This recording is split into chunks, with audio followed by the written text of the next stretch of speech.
¿Qué fue lo que vieron la clase anterior? Dejamos a Pablo, ¿se acuerdan? Cuando vieron la clase anterior se había quedado en Atenas y después, ¿a dónde se va? ¿De Atenas para dónde va? A Corinto. ¿Y qué pasa por ahí en Corinto? ¿Se acuerdan?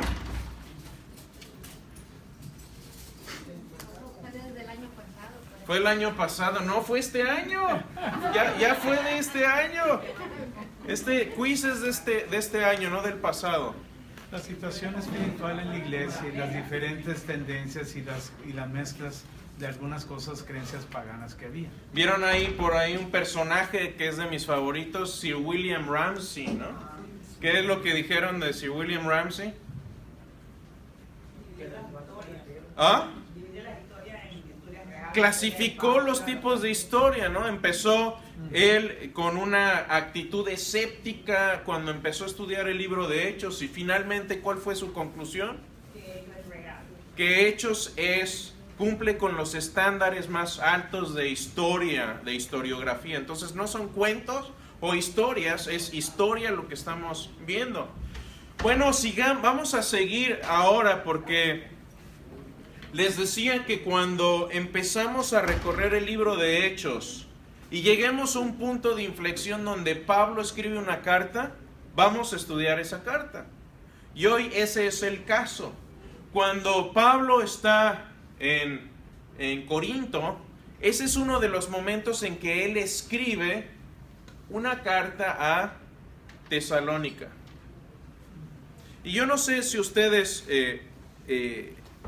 han pasado por esto recientemente, ahora con las vacaciones y todo, pero a lo mejor algunos de ustedes vieron familia, a lo mejor vino familia acá, o a lo mejor fueron a visitar familia allá. Tal vez son los momentos en que tenemos tiempo de ver gente que hace mucho no veíamos.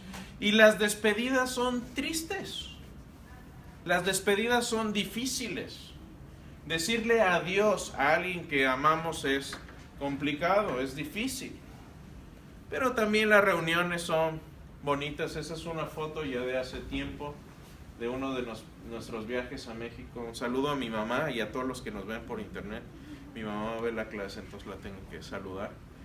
Pero las reuniones son felices. Y esta es la situación en que se encontraba Pablo en cuanto a la gente de Tesalónica. Y vamos a devolvernos, a regresar un poquito en el tiempo. Pero Pablo, estando en Corinto, donde se quedaron la clase anterior, anhelaba volver a ver a la gente de Tesalónica. ¿Y por qué fue esto? ¿Por qué fue que Pablo quería volver ahí a verlos?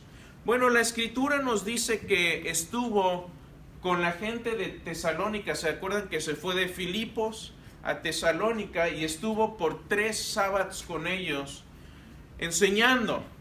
Ahora, los judíos en la sinagoga normalmente se reunían 3 veces a la semana. Se reunían por ahí el lunes, el jueves y el sábado.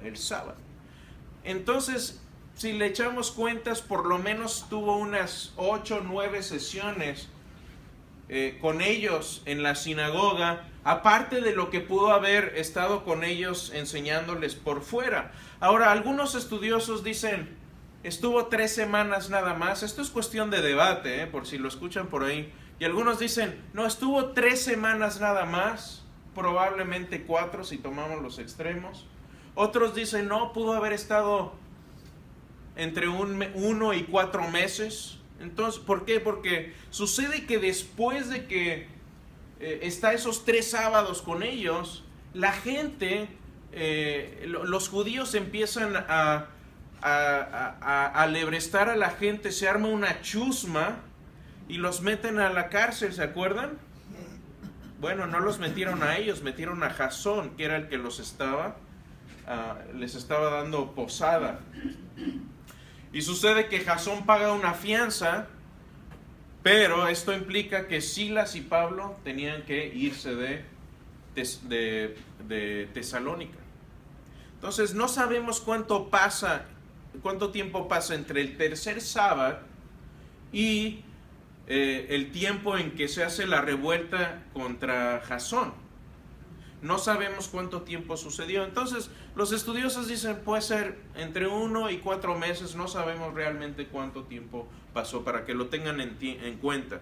Entonces, sucede esto, y Pablo, estando por allá de Tesalónica, pasa a Berea.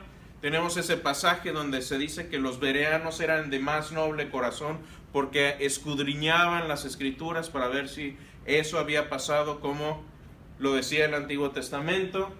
Y esto fue lo que vimos antes, que de Filipos va a Tesalónica, va a Berea, se arma el alboroto ahí, y Pablo tiene que salir de Tesalónica.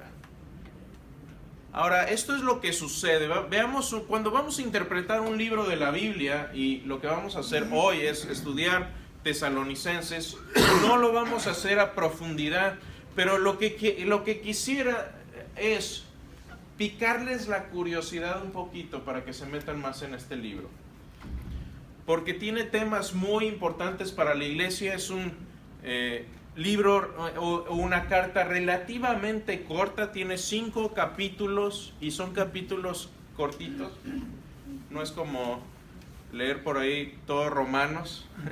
Es una carta relativamente corta, pero para entender este tipo de carta necesitamos meternos al entorno histórico. Entonces, hagamos eso un poquito. ¿Qué les parece?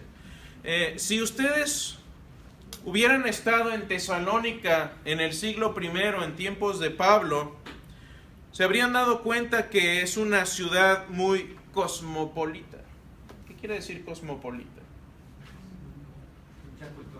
De mucha cultura, de mucha afluencia, de dinero, era un centro. Si ven, aquí pasa un camino, aquí en rojo, y ese camino se llamaba la Vía Ignacia. En latín, la Vía Egnatia, le decían. Y esto era el paso comercial principal de Oriente a Occidente. Si uno quería ir de Roma a Bizancio, casi que forzosamente tenía que pasar por ahí.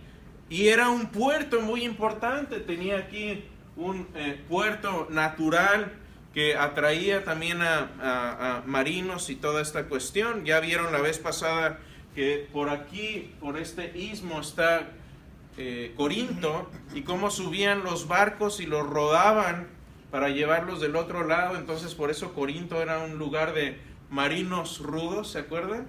Donde había toda clase de inmundicia, tenían las cortesanas en los templos. Entonces era una debacle ahí, y era naturalmente un paso natural para pasar de Corinto y después subir a Tesalónica.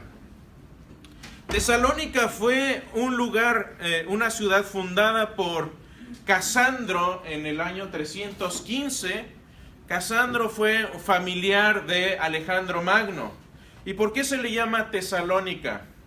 Sucede que Tesalónica es un nombre de una mujer, y Tesalónica era... ¿qué hice aquí? Tesalónica era el nombre de una de las primas de Alejandro, era media hermana de Alejandro Magno. Es el nombre de una mujer, y por eso se le pone así a esta ciudad.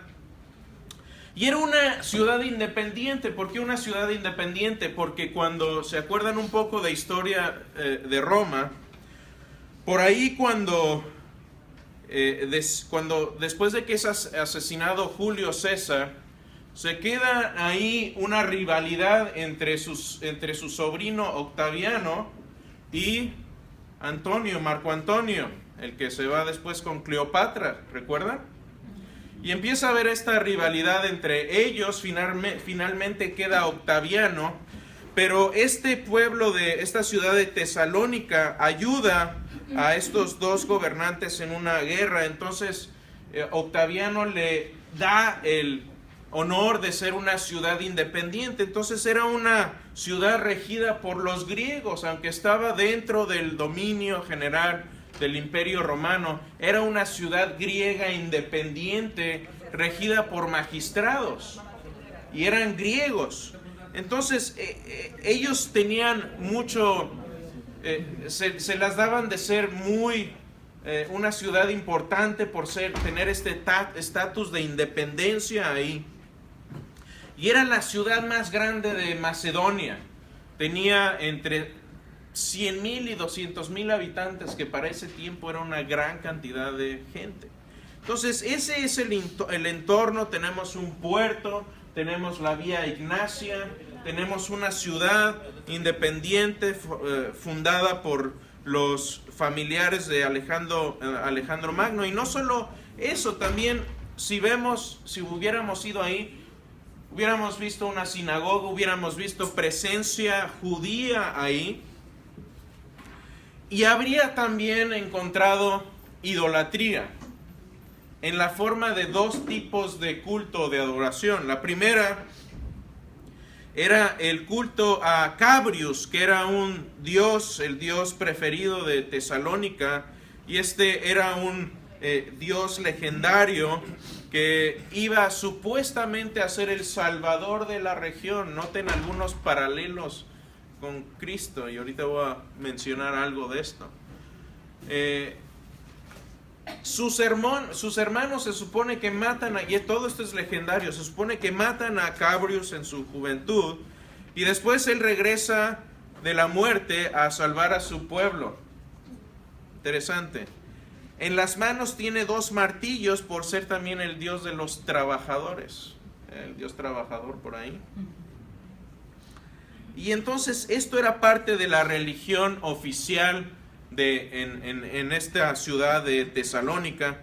Ahora, al que haya estas similitudes con Cristo, a algunas personas les causa ruido, y déjenme decir esto: el que haya similitudes entre Cristo y otros pueblos paganos no quiere decir que se lo copiaron. La mayoría de estos casos ha sido al revés. Ha sido de gente que ve la historia de Cristo y se copia la historia de Cristo, y de ahí salen mitos paganos.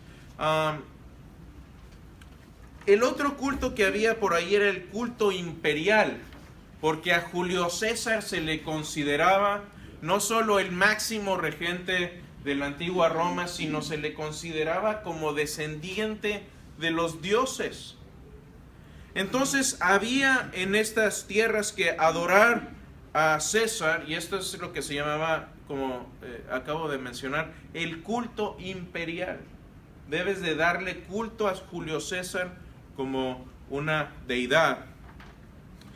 Y como los tesalonicenses querían guardar su independencia y en cierto modo, como decimos, llevar la fiesta en paz con Julio César, hubo este deseo natural en los tesalonicenses de adorar y de agradar a Julio César. Por eso cada vez que llegaba alguna creencia rara a este lugar, cada vez que llegaba otro tipo de religión, la gente se ponía nerviosa porque decían: uy, cuidado, nos van a quitar nuestro estatus de ciudad independiente, nos van a, como decimos en México vulgarmente, no groseramente, sino vulgarmente, nos van a apachurrar el nido.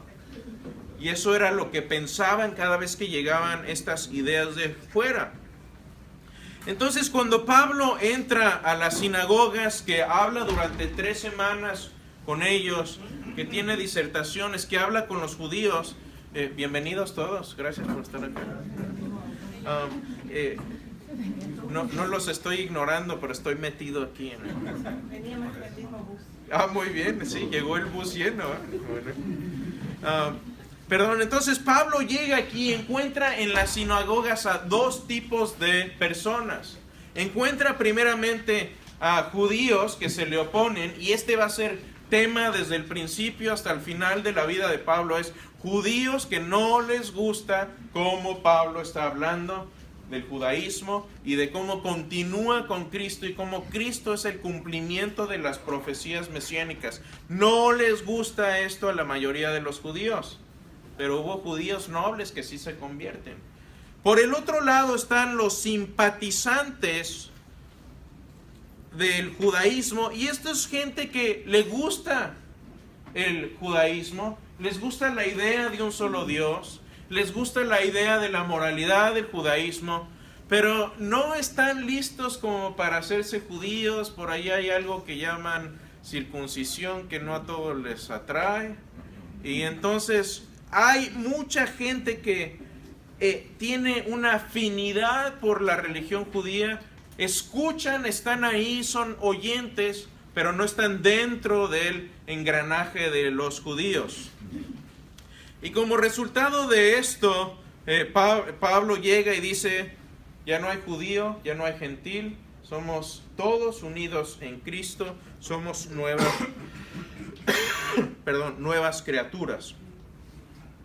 Ahora, como dije, a algunos judíos no les gustó esta predicación. ¿Han oído del jiu-jitsu?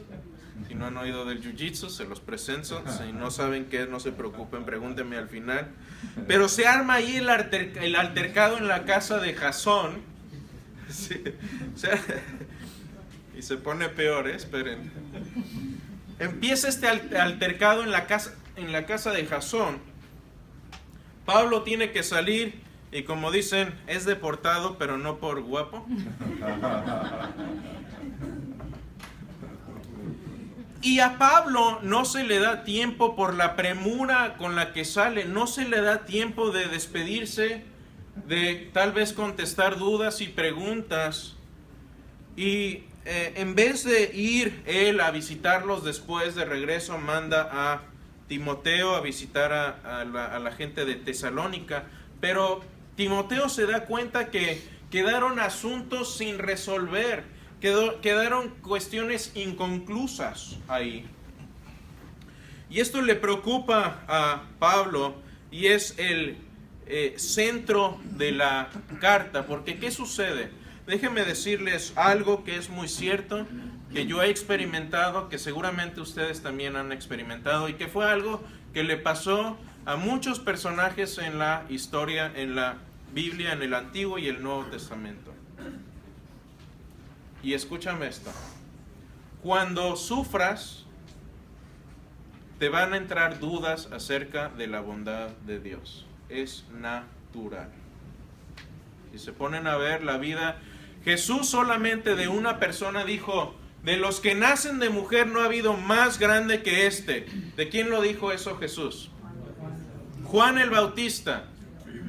Fue el mismo que dijo, he aquí el Cordero de Dios que quita el pecado del mundo. Señor, no soy digno de desatarte las correas de los zapatos. Fue el hombre que bautizó a Jesús y que vio la paloma descender, la voz del Padre decir, este es mi Hijo amado, y vio los milagros que hizo Jesús. ¿Qué sucede después? Que empieza por ahí a criticar al regente y termina en la cárcel. ¿Y saben qué pasa con este hombre? Que no hubo más grande hombre nacido de mujer después de él. Manda a sus discípulos a decirle a Jesús, Señor, me equivoqué contigo, ¿eres tú el Hijo de Dios, el que ha de venir, o hay que esperar a otro? ¿Y qué fue lo único que pasó distinto en la situación de Juan? Estaba en la cárcel, condenado a muerte. Eso fue lo único que pasó. ¿Y Jesús qué hace? ¿Lo regaña? Le dice, hey, deja de dudar. No dudes. Es como tener un resfriado y llegas y me dices, oye, tengo un resfriado, y te digo, pues no tengas tu resfriado y ya. Quítatelo. No es así. Necesitas una medicina. ¿Qué es lo que hace Jesús? Vayan y díganle a Juan que los ciegos reciben vista, que los cojos caminan y que los muertos son resucitados. Díganle que está en un mundo donde los muertos son resucitados.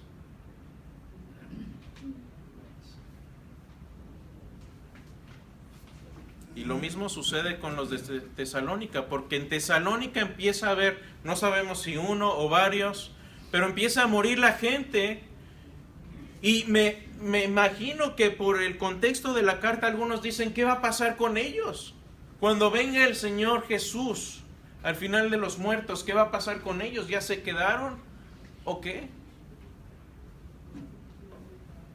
Algunos me han preguntado de la cremación.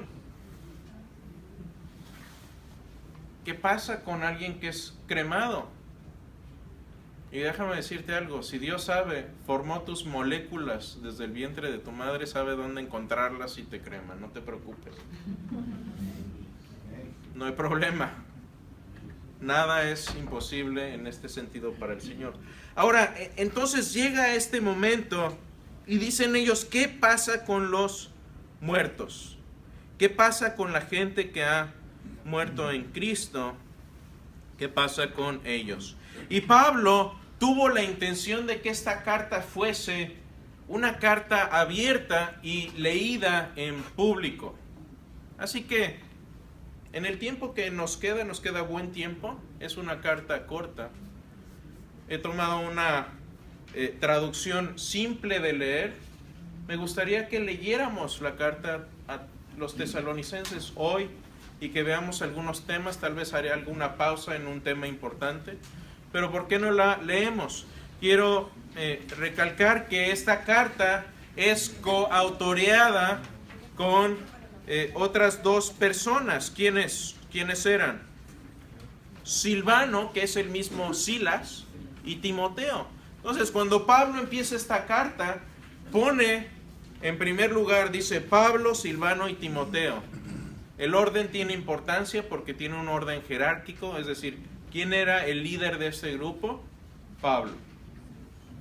Y está coautoreada, pero después cambia de nosotros a yo. Entonces hay momentos en que Pablo está hablando por su propia cuenta, y es por eso entonces que aquí tenemos una carta coautoreada. Por cierto, segunda de Timoteo tiene los mismos autores, pero el autor intelectual, digamos, de esta carta es nada más y nada menos que el apóstol Pablo.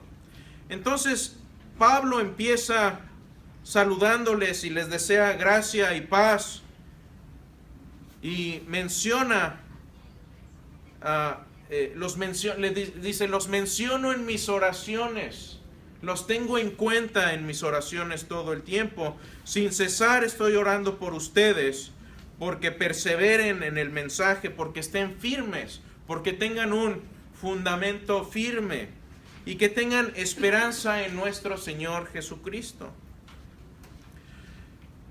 Y sabemos también que nuestro evangelio que les ha llegado en estas palabras, no ha llegado nada más en palabras, sino en el poder del Espíritu Santo. Imítennos a los que estamos trabajando en esta obra, dice Pablo, imítennos. Sean imitadores de nosotros, al igual que somos nosotros imitadores de Cristo. Y cuando salimos de ustedes, la palabra del Señor, hemos visto que se ha escuchado no solo en Macedonia y en Acaya, en dos regiones grandes de ahí, sino también por todo lugar. Y la fe de ustedes ha sido de reputación en las zonas aledañas. Así que la gente que los ha escuchado los tiene en alta estima, y se han alejado de sus ídolos y sus dioses para servir al Dios verdadero. Estamos al final del capítulo 1, los que están siguiendo. Y dice, esperamos de los cielos a Jesús, su Hijo, el cual resucitó de entre los muertos, es decir, Jesús, quien nos libra de la ira venidera. Este pasaje es importante, porque muchas veces se suprime la idea de que habrá una ira venidera, venida del Padre, y Jesús es el que nos libra de eso. Jesús no nos vino a hacer la vida aquí más fácil, aunque hay veces que cuando seguimos los estatutos y los reglamentos del Padre, sí se hacen las cosas fáciles. Pero si mi predicación hoy aquí la ve alguien por internet en Siria que está siendo perseguido, debe tener sentido para ellos, si no, no estoy predicando el Evangelio. Y lo mismo debe ser con todos nosotros. Pablo está hablando de este sufrimiento, pero en medio de este sufrimiento tenemos la confianza de que Jesús resucitó. Es decir, estamos en un mundo donde los muertos son resucitados por el Padre a través del Hijo, por el mérito del Hijo. Perdón, hubiera puesto esto antes, ¿verdad? Capítulo 2. Y en el capítulo 2, Pablo habla de que su visita a los tesalonicenses no fue en vano, tuvo un buen propósito haber estado ahí con ellos. Y sabe Pablo que han sufrido, que han sido maltratados, que han sido ultrajados. Amigos y hermanos, esto ya es paréntesis y es mío, no lo tomen como parte de la carta, pero déjenme decirles algo. ¿Quieren empezar a vivir la vida cristiana emocionante? ¿Qué es lo que hacía Jesús? Tenemos este mito hoy en día donde se dice, no juzgues, está prohibido juzgar. Y estamos sacando ese pasaje de contexto porque Jesús, ¿qué fue lo que dijo? Primero en Juan dice, juzgad con juicio justo. Y después también dice, el mundo me odia porque yo juzgo que sus obras son malas. Como dicen los americanos, WWJD, ¿qué haría Jesús? ¿Queremos vivir la vida cristiana emocionante? La próxima vez que te inviten a ver una película con escenas dudosas, en vez de decir, no, gracias, no es mi tipo de película, puedes decir algo así, ¿sabe qué? Este tipo de película tiene pornografía y eso es detestable al Señor. Ahí vas a empezar a vivir la vida cristiana emocionante. Cuando juzgues que las obras del mundo son malas. ¿Qué fue lo que hizo Jesús? Se los dejo de paréntesis, a meditar, de tarea. Y dice, nuestra exhortación, dice Pablo, no viene de error, ni de impurezas, ni con engaños, sino como hemos sido aprobados por Dios, para que se nos confiara este evangelio y hablar con él, no agradando a los hombres, sino a Dios que examina nuestros corazones. Y esto es súper importante porque hoy en día muchas iglesias están comprometiendo el mensaje del evangelio para agradar a la gente. Hermanos y amigos, me encanta que estén aquí, pero yo no estoy aquí para agradarles a ustedes. Estamos aquí para agradar al Señor. Y si hay algo de este mensaje que nos parece detestable, es porque estamos conscientes de que hay algo mal con nosotros que necesita ser corregido. Y la buena noticia es que tenemos quien nos lo corrija. No estamos solos. Y esta es la exhortación de la que habla Pablo. No fuimos a ustedes con palabras lisonjeras, ni con pretextos de sacar provecho. No estamos ahí para sacarles $1 de la bolsa. Porque tampoco buscamos la gloria de los hombres. Y Dios es testigo, dice Pablo. Ni ustedes ni de nosotros estamos sacando gloria. Aunque como apóstoles de Cristo hubiéramos podido imponer nuestra autoridad. No vamos a la fuerza, sino vamos con el poder del Espíritu Santo y del poder de Dios. Y así demostramos ser buenos entre ustedes, como una madre que cría con ternura a sus propios hijos. Mi sobrino acaba de nacer hace 2 días. Saludos a mi cuñada, mi hermano, por cierto, y chiquito. Y no hay nada más lindo. Nació prematuro, entonces miren, pesa menos de 2 kilos, chiquito. Y no hay nada más lindo que ver a una mamá o un papá con su bebé pequeñito. Y mi hermano está grande y esta cosita así. Es tremendo. Y esa es la imagen que usa Pablo aquí. Llegamos a ustedes como una madre con su hijo recién nacido.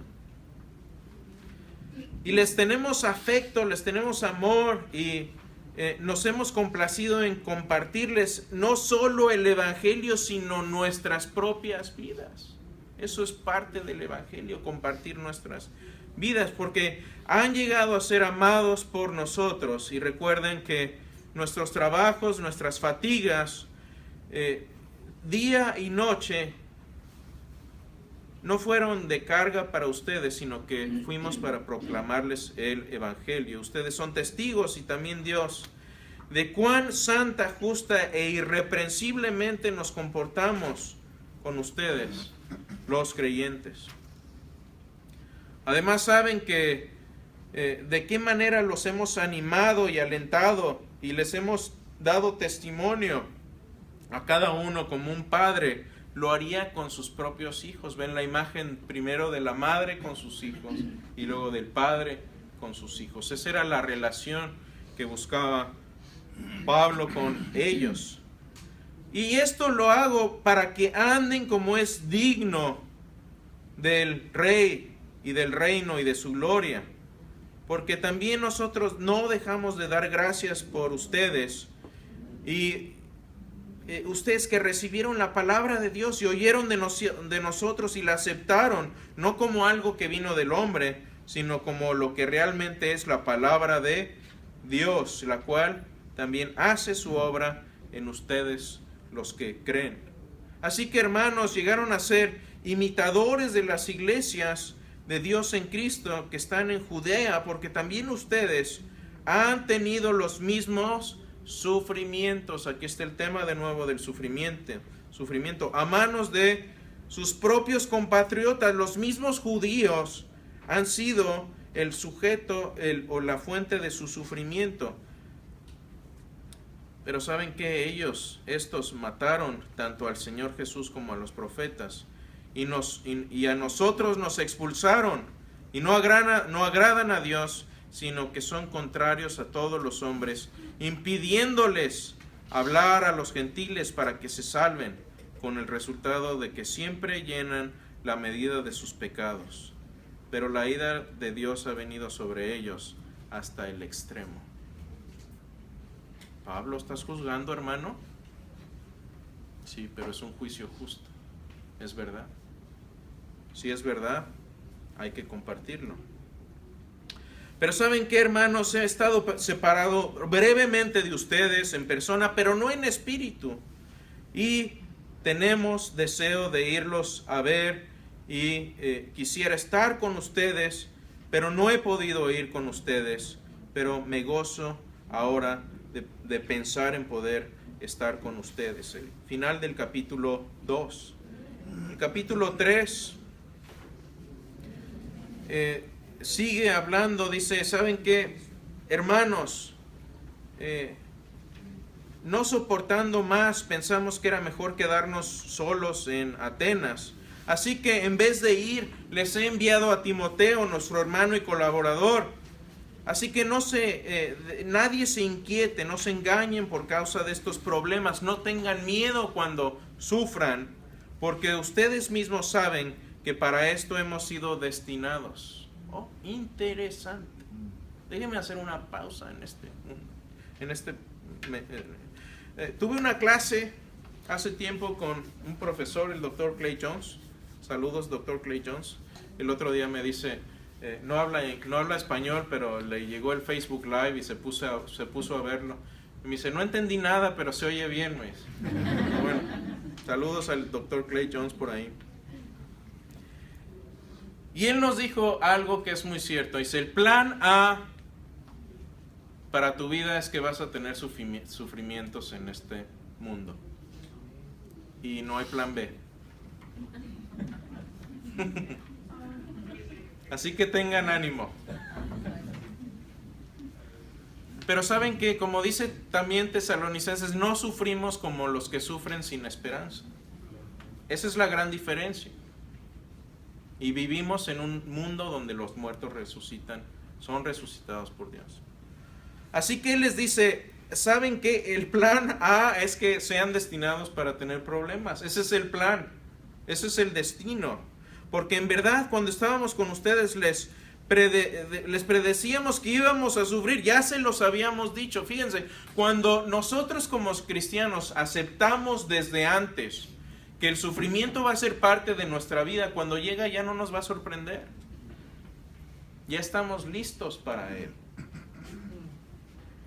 Pero esto también yo, cuando ya no pude soportar más, envié a Timoteo para saber de ustedes y de su fe, por temor de que el tentador los hubiera tentado y que nuestro trabajo hubiera sido en vano. Pero me alegro que ahora ha regresado Timoteo y me trae buenas noticias de su fe. Eso me ha alegrado y anhelamos verlos de nuevo y estar con ustedes. Porque en toda nuestra necesidad y aflicción hemos sido consolados al ver la fe de ustedes. Porque ahora sí que vivimos, si ustedes están firmes en el Señor, pues qué acción de gracias podemos dar a Dios por ustedes, todo el gozo con que nos regocijamos delante de nuestro Dios a causa de ustedes. Y oramos por ustedes día y noche para que podamos verles sus rostros y que completemos esta lejanía de ustedes. Así que le pido al Señor que les haga crecer en amor, que abunden en amor unos con otros y para con todos, como también lo hacemos para con ustedes, a fin de que Él afirme sus corazones irreprensibles en santidad delante de nuestro Dios y Padre en la venida de nuestro Señor Jesús con todos los santos. Y está de nuevo aquí el tema del regreso del Señor. Sí.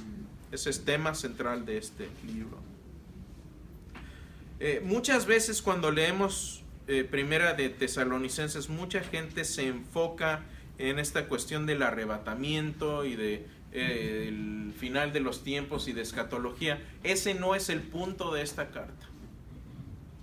Cuando leemos esta carta por sus propios méritos, el arrebatamiento y la idea de que se va el fantasma y se quedan los pantalones y las botas ahí paradas, no aparece en estos pasajes. Entonces tengamos cuidado a veces de tomar el texto por lo que es y no meterle nuestra propia interpretación. Ahora dice, el capítulo 4 empieza así. Les digo, son 5 capítulos cortitos.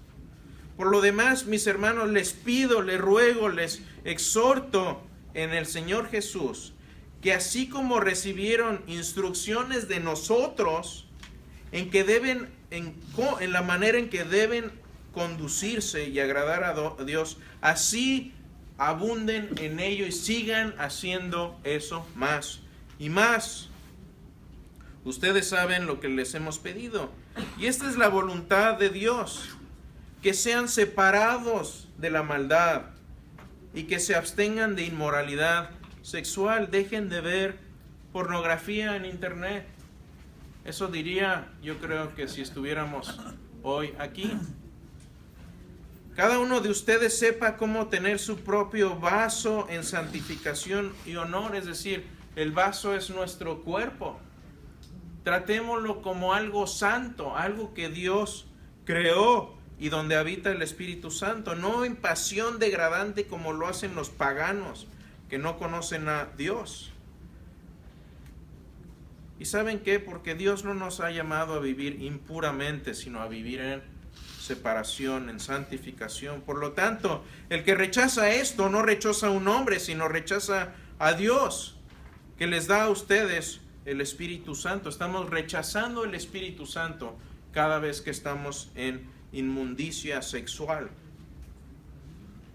Así que lleven una vida tranquila y ocúpense de sus asuntos, trabajen con sus manos, tal como les hemos mandado, a fin de que vivan honradamente para con los de afuera y no tengan necesidad de nada. Porque llegó un momento en que sucede como hoy en día, que dice, no, es que ya el regreso inminente del Señor ya viene. Y hay grupos, incluso en las iglesias, que dicen, ¿saben qué? Ya, pues vende tu changarro, vende tu ropa, regálala a los pobres, tus ahorritos, pues ya dáselos a quien sea. Déjenme decirles algo, si ustedes piensan a mí, nada más me dejan su cuenta de banco, ¿sí? Pero ese no es el punto, ese no es el punto. Aquí es, no dejen de trabajar, vivan honradamente. No queremos, hermanos, que ignoren a los que han muerto para que no se entristezcan como los que hacen, como los demás que no tienen esperanza. Está bien sufrir, pero no desesperanzarse. Eso es algo muy distinto. Perder la esperanza no es lo mismo que estar triste. Nosotros tenemos razón para no desesperanzarnos, porque tenemos una salvación eterna. Porque si queremos que Jesús murió y resucitó, y esta es la razón, Jesús murió y resucitó, también Dios traerá con él a los que murieron en Jesús. Ese es el punto de esta esperanza. Entonces, fíjense cómo Pablo ataca el problema que tenían ellos, que era de duda emocional en cuanto al sufrimiento. ¿Cómo la ataca? Enseñándoles el punto central del cristianismo, que es la resurrección final de los muertos. Así que les decimos esto por la palabra del Señor, que nosotros los que estemos vivos y permanezcamos hasta la venida del Señor, no precederemos a los que durmieron, sino que el Señor mismo descenderá con voz de mando y arcángel y con trompeta, y los muertos en Cristo resucitarán primero. Entonces nosotros, los que estemos y permanezcamos, seremos arrebatados juntamente con ellos en las nubes al encuentro del Señor, y estaremos con Él por siempre. Así que el punto central de todo esto no es hacer contención en cuestión de escatología. El punto central de esto, ¿qué es? Final de capítulo 4. Por lo tanto, conclusión, confórtense, aliéntense, tengan ánimo unos a otros con estas palabras. Recuérdense estas palabras unos a otros cuando sufran. Y finalmente, en el capítulo 5 dice Pablo, ¿saben qué, mis hermanos? En cuanto a los tiempos y las épocas, no tienen necesidad de que se les escriba nada. Está hablando aquí de profecías. Y ustedes saben perfectamente que el día del Señor vendrá como un ladrón en la noche. Así que cuando alguien le ponga fecha al regreso de Cristo, corran de ahí. Si en una iglesia, incluyendo esta, les dicen, el Señor regresa en el 2019, en Año Nuevo, con todo el amor que tengo para esta congregación, yo me voy a otro lado. Porque ¿qué dice la palabra de Dios? Nadie sabe esto. Y no se crean, no van a escuchar eso, no tengan miedo. Pero eso es lo que dice Pablo, nadie sabe. Si usted cree que sabe y que ya es inminente y que ya este añito ya viene, corran de ahí. No peleen, pero corran. Entonces esta destrucción vendrá sobre ellos repentinamente, como con dolores de parto, como una mujer encinta, y no escaparán, porque ustedes, hermanos, no están en tinieblas, para que los días los sorprenda como un ladrón. No nos va a sorprender este regreso de Jesús, porque todos ustedes son hijos de la luz.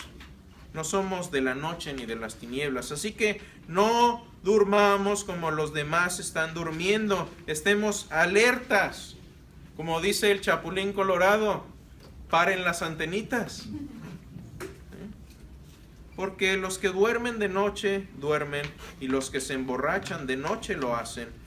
Pero puesto que nosotros somos del día, seamos sobrios, tengamos dominio propio, seamos de una fe y una coraza en amor, por casco tengamos la esperanza de nuestra salvación. Así que, de nuevo les digo, 5:11 dice, por tanto, confórtense, aliéntense unos a otros. Segunda vez que viene este pasaje, tal cual. Anímense, confórtense, tengan ánimo, edifíquense, tal como lo están haciendo. Y estas son mis últimas instrucciones. Hermanos, honren a los que trabajen entre ustedes. Ustedes no saben lo difícil que es ser pastor. Tengo la dicha de llamar a muchos de ellos mis amigos y déjenme decirles, no es fácil, porque la gente es complicada, porque tenemos heridas, porque tenemos problemas. Honren a sus líderes y ténganlos en muy alta estima con amor. Oren por ellos, vivan en paz unos con otros. ¿Sabe cuál es el mejor regalo que le puede dar a su pastor? Escuche la Biblia, léala y sígala. Es la forma en que menos problemas le vamos a dar a nuestros líderes. Miren que ninguno devuelva mal por mal y que procuren siempre lo bueno los unos con otros y para con todos.